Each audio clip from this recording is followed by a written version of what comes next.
Da, assalamu alaikum warahmatullahi wabarakatuh. Na Maalim Samata hapa, ukipenda niite Koromeo la Simba. Do for science we are different, kwa maana sisi tuko tofauti sana. Bwana, wakati ulimwengu ukiwa unaamini ya kwamba hazina ni kitu chochote ambacho chenye thamani na ambacho kinastahiki sana kutunzwa kwa ajili ya manufaa ya daima au ya milele, basi kwa hakika pia zipo kauli kutoka katika vitabu vya kale zinatuonyesha kwamba hazina ni kitu kilichofukiwa tahta al-ardhi, ambacho kimefukiwa chini ya ardhi, chenye thamani kwa ajili ya manufaa ya baadaye. Wa kana tahtahu kanzun lahuma, na chini yake ilikuwako hazina yao. Lakini katika uchambuzi wangu wa leo nakwenda kukuletea mwamba mmoja anayejulikana kwa jina la Fadhili Sendege kutokea pande za Kimara Stopoma. Bwana Fadhili Sendege, huyu mwamba ni mwasisi na mwanzilishi wa madrasa moja inayojulikana kwa jina la Majalisul Abrar, yani makao maskani ya waja wema. Kitaalamu tunaita the abode of the righteous, yani makazi ya waja wema. Bwana mwamba Fadhili Sendege, wakati ulimwengu ukiamini hazina ni kitu chenye thamani, inawezekana kipo kinaelea juu ya ardhi, lakini mwamba Sendege anatuonyesha hazina inayotembea, yani tunaita kitaalamu the walking treasure, yani hazina inayotembea. Sasa hili kuamini hilo, hebu tazama klipu hii ya video na kwenda kukuletea sasa hivi. Weka headphone katika masikio yako ili uweze kuja kuelewa nini ambacho na kwenda kufafanulia, kukuchambulia. Kula chuma hiyo kutoka Majalisul Abrar chini ya Fadhili Sendege, mwamba hapa.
Lau kama ningeiminya video, ningeiminya hiyo video nikakuwekea clip ya sauti peke yake, yani audio, ukasikiliza hicho unachokisikia hapo, na kisha nikakwambia kwamba kinachosikika hapo kinafanywa na vijana wadogo ambao ni under 10 years, you could not believe, yani usingeamini. Lakini kwa kuwa macho unayo na umeona, hicho ndicho hali halisi iliyopo hapo.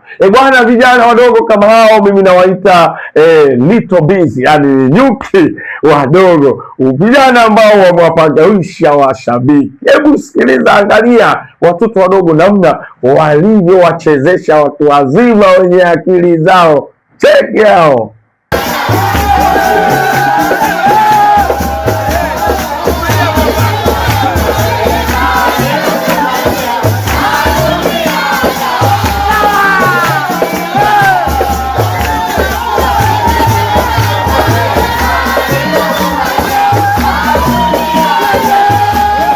Umesikia habari hizo? Umeona watu walivyorukaruka? Bwana, ili jambo hili limefanywa na master band ambaye ni Fadhili Sendege. Kongole sana kwa Fadhili. Dufu Sansu, sisi tuna lazima hatutoacha kumpa sifa zake katika hiki alichokifanya kwa watoto wadogo kama hawa. Unajua ni kwa nini? Kwa sababu ili uweze kuwatrain watoto wadogo walika kama hili, lazima uwe na sifa zifuatazo. Kitu cha kwanza, lazima uwe na kitu kinachoitwa psychology, yaani saikolojia ya watoto. Maanake ujue lini na wakati gani, muda gani na kwa pawa gani ni watrain hawa watoto wakaelewa. Hii maana yake ni kwamba wataalamu wa masuala ya saikolojia za watoto wanasema watoto kuanzia age ya miaka mitatu, yani umri wa miaka mitatu mpaka mitano, muda wao wa kuwafundisha ni wastani wa dakika 15 mpaka 20. Ukizidisha zaidi ya hapo utachemka, hawawezi kuelewa kitu. Wanasema watoto eji kuanzia miaka 5 mpaka 8, wastani wa kuwafundisha dakika zao ni takriban ni kati ya 20 mpaka 30. Na watoto eji kuanzia miaka 8 mpaka 12, basi wastani wao mwalimu ajue kuwafundisha ni wastani wa dakika zipatazo 30 mpaka 45 minutes, kwa maana dakika 45. Kinyume na hapo lazima utachemka. Kwa nini? Kwa sababu baada ya hapo wanahitaji mapumziko. Ukizidisha zaidi ya dakika hizo, maana yake utaoverdose, watakaa kupiga miayo. Kupiga miayo ni ishara akili zao zimekwisha kuchoka. Lakini hawa watoto sijajua Mwamba amewaandaaje, lakini ili uweze kuwa mwalimu wa watoto kama hao, lazima uwe na kitu kinachoitwa children psychology. Na kitu cha pili, mwalimu ambaye atafundisha rika hili la watoto lazima awe na kitu kingine kinachoitwa patient, yani subira na ustahamilivu. Bwana, kufundisha watoto kama hao kunahitaji ustahamilivu, na ni moja katika sifa ya mwalimu wa kweli ambaye anakuwa na kitu kinachoitwa patient, yani subira. Lakini kitu cha tatu ambacho mwalimu anayefundisha watoto kama hawa wanasema, wataalamu wanasema, do not be driven by fits of anger, yani mwalimu hatakiwi kuendeshwa na mihemko ya hasira, vinginevyo utapiga mbata kila kukicha watoto hawa. Lakini Mwamba Fadhili ametoboa katika hili. Na kitu cha mwisho, lazima mwalimu awe na kitu kimoja ambacho tunachokiita positioning. Hapa kwenye positioning Mwamba ameupiga mwingi, yani kukiweka kitu katika pahala pake, yani aliyestahili kukaa besi kawekwa kwenye besi, aliyostahili kukaa dabo kawekwa kwenye dabo, aliyostahili kukaa kwenye 6 kawekwa kwenye 6, na aliyestahili kukaa 4 kawekwa kwenye 4, aliyestahili kukaa kwenye 5 kawekwa kwenye dufu ya 5. Hapa Mwamba Fadhili kaupiga mwingi. Maanake hiki kitu kitaalamu tunaita positioning, yani kuweka kitu katika mzani wake. Huu mzani alofanya hapa Mwamba ni sawa, ametumia mfumo wa vidole. Maanake master ambaye ndio dole gumba ndio master, ambaye ndio huyu kawekwa kwenye hiyo besi, kisha ukiangalia vidole vinavyofuata rika hiyo hilo mpaka wadufu ya 5, ambaye just a little child, yani kijana mdogo kabisa kawekwa kwenye dufu ya 5. Lakini kitu pekee ambacho kimewashangaza wengi sana ni namna ile calmness ya hawa watoto, yani utulivu ambao walikuwa nao watoto kwenye kupiga dufu, hawana papara. Hebu sikiliza hii piece wanavyopiga, alafu uone namna watu walivyokuwa wanacheza hapa.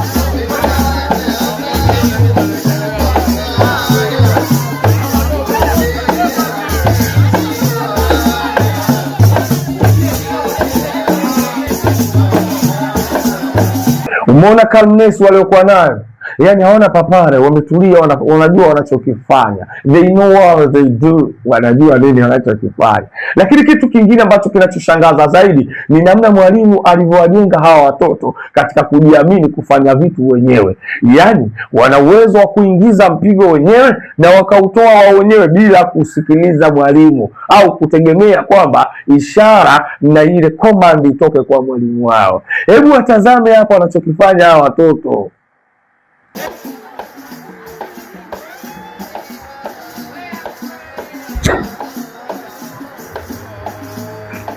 Umeona wanachoambizana hapo? Bwana, hicho wanachokifanya hapo ni kitu wanachokifanyaga watu wazima katika haya madufu, lakini angalia watoto wanachoambizana hapo. Yani wametulia wanaambizana, lakini cha kuchekesha zaidi ya kushangaza, mpiga tano akatoa ishara ya mwisho na mgoma ukaanza. Hebu angalia hapo, umeona balai, kitu kikubwa. Hili ni bomu, hili it is just a bomb. Hili ni bomu ambalo linaandaliwa after 5 years, baada ya miaka 5 ijayo, watoto hao watakapokuwa wameshakuwa fitness yao nzuri ya kimwili na power na panchi, kuna watu watakuja kuomba poa hapo katika hiki kikosi, kama hakitobadilika kikabaki ni hiki. Lakini angalia namna ambavyo wanaondoa mpigo, wanaondoa mpigo kwa yani hawana papara. Angalia hapo wanaondoa huo mpigo hapa, yani wanaondoa pisi kwa utulivu kabisa.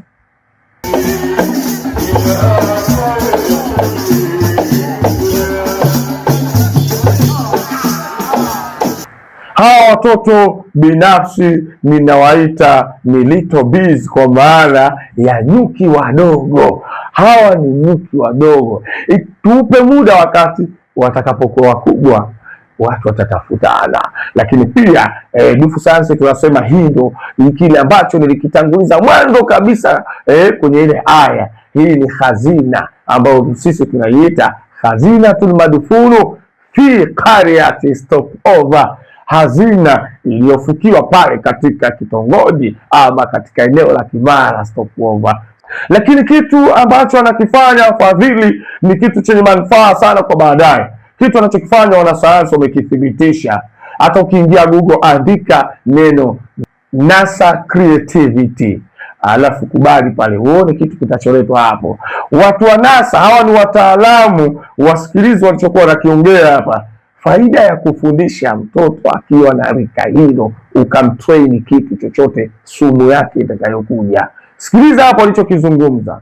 In the late 1960s, NASA hired scientists Dr. George Land and Dr. Beth German to design a special test. They wanted a way to measure the divergent thinking, the ability to find multiple solutions to a single problem, of prospective engineers and scientists. After creating the tool, the researchers gave the same assessment to 1,600 children between the ages of 3 and 5. The results, the findings startled the researchers. Ages 4 to 5 years, 98% of the children scored at the genius level. Age 10 years, the number dropped to 30%. Age 15, the number dropped. Age 15, the number dropped further to 12%. Tafsiri yake ni kwamba mwishoni mwa miaka ya 1960 shirika la wanasayansi hawa watu wa anga NASA ilijaribu kuwaajiri wanasayansi wawili ambao ni Dr. George Land pamoja na Dr. Beth German. Umeona, waliwaajiri kwa ajili ya kubuni jaribio, umeona, la kupima uwezo wa kufikiri kwa njia mbalimbali za ubunifu wa wahandisi na wanasayansi watarajiwa. Umeona, walichofanya wakafanya utafiti wao kwa kuwakusanya watoto 1,600. Wakaja kugundua kwamba watoto wenye umri kati ya miaka 4 na 5, 98% wanazaliwa na vipaji, yani genius level, wanakuwa na level kubwa kabisa ya vipaji katika akili zao. Wakifika miaka 10 unakuta asilimia inapungua mpaka 30%, yani vipaji vinaondoka. Wakifika umri wa miaka 15, ile wanasema the number dropped further to 12%, yani namba ile idadi yao ikapungua mpaka kufikia 12%. Wakifika miaka 15, wakifika umri wa utu uzima inabaki 2%, yani ni watu 2% tu wanaobaki na vipaji vyao. Na ndio maana kwa hili ambalo analifanya bendi Fadhili, maanake kwamba amewawahi watoto katika kipindi ambacho ndo wako katika ile akili ya genius, yani ya kipaji halisi. Maanake kwamba watakapobobea katika hii fani ya hizi dufufi, maanake watakuwa nayo, maanake pale watakuja kuwa ni magenius zaidi katika hili dufu, kulikoni wakisubiriwa wajifunze dufu kubwa. Na ndio maana kama wanavyosema wanasayansi kwamba ni 2% peke yake watu wazima ndio wanakuwa katika ile, wanabaki katika vipaji vyao vile vya utotoni asilia kabisa ya ugenius wa mambo. Umeona, ndio maana hata madufu wanakuta mtu akijifunzia ukubwani, basi ujue ni wachache utakaowapata watakuwa magenius katika kulichezea dufu. Mwamba Fadhili ametisha katika hili.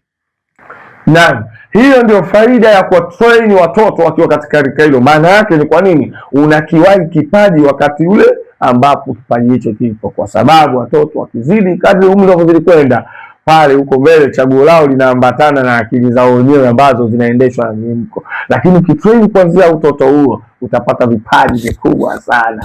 Bwana Dufu Science, tunachomshauri Master Bendi ni kwamba ahakikisha anakuwa na closure relationship between him and the parents, yani awe na ukaribu wa hali ya juu sana kati ya yeye na wazazi wa hawa watoto, kwa sababu kikosi hiki hakitaki kubadilika. Hii ni kama timu ya mpira ambayo inahitaji muda wachezaji waweze kusomana, yani manake wanapoendelea kumaintain wao wenyewe kwa wenyewe watajuana na mambo yatakuja kuwa ni balaa sana timu hii.